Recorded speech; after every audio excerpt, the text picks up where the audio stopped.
So what's up guys? Today's video is going to be fixing my broken taillight. So on the last big ride I went on, my taillight bracket broke. And so one of the guys riding with me caught up and said, hey, your taillight's about to fall off. So luckily I had some duct tape with me and I just got it positioned back properly and then duct tape around the sides. And it held in place fine. But I wasn't sure exactly what broke in it. And I saw that one of the kind of upgrades is to use a DRZ 250 taillight.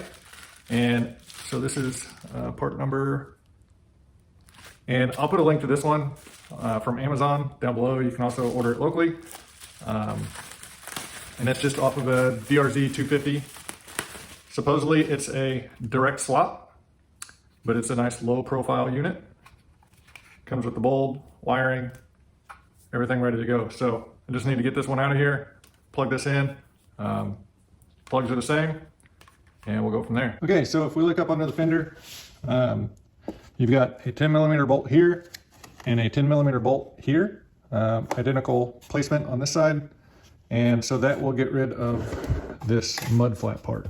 Okay, so I've got this off. There is a wire that connects the license plate light. One of the bolts has this little twisty strap to hold the wiring for that. But you can just rest it down on your tire. Now to remove the actual taillight, there's 3 Phillips screws, or probably JIS screws, but a number 3 Phillips screwdriver works just fine. And these screws have a little spacer insert and a washer on them. Sometimes those little spacers stay up in the grommets. So now the light will actually just pull out. The wiring is routed above this steel support that the fender bolts to. So you may need to loosen your fender, or if you have the OEM luggage rack or rear rack, you may have to loosen the bolts for that. And there's 2 10mm bolts from the underside. And so I loosened those up just so I could get a little bit of slack for this wire to come out. Okay, so just need to pull the left side cover off. I have replaced the regular like Phillips head screws here with some homemade thumb screws, and so that's just a stainless bolt that I made a little flappy thumb piece for. It's shouldered just like the original washers. It works great. So your taillight will be plugged in right up here. There's 3 wires, a black, a gray, and a white with a black stripe, and they will just be plugged in right there. There is this cable tie here, so you'll need to loosen that because the stock wiring for the taillight runs through that and is held tightly to the frame. So loosen that and you can pull it out from the rear side. So now I've got my taillight wire just pulled out, and now I can just remove the entire taillight assembly.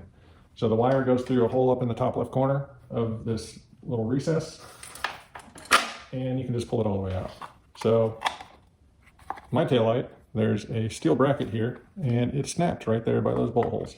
When I originally got this bike, I don't know if someone had strapped something down on the top of this taillight, but there was a fairly good sized gap between here.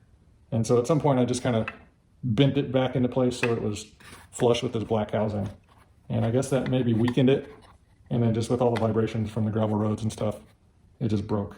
So, but getting rid of this thing and going with this thing. So looking at the size comparison,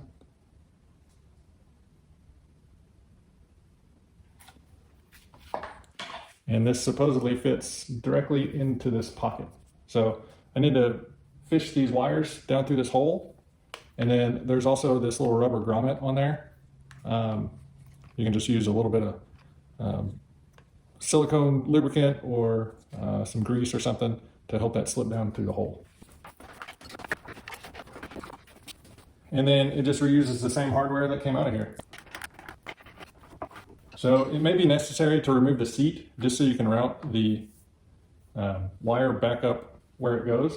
I'm going to try to do it without, but it'll probably be easier just to remove the seat. All right, so here's what she looks like. Okay, so that's it. Not a bad option for replacement if you have the same type of failure. The original style taillight is $105 brand new. This one I got shipped to my door for $85. So, you know, for me, because I needed a new one anyway, It saved me $20, but I don't have to worry about metal fatigue or with the original bracket breaking. And this one is also very low profile. I don't have to worry about anything, pressing down on it and bending that bracket in the future. So I'll post links to both styles, the original and this style, down in the description. Thanks for watching. Till next time, we'll see you later.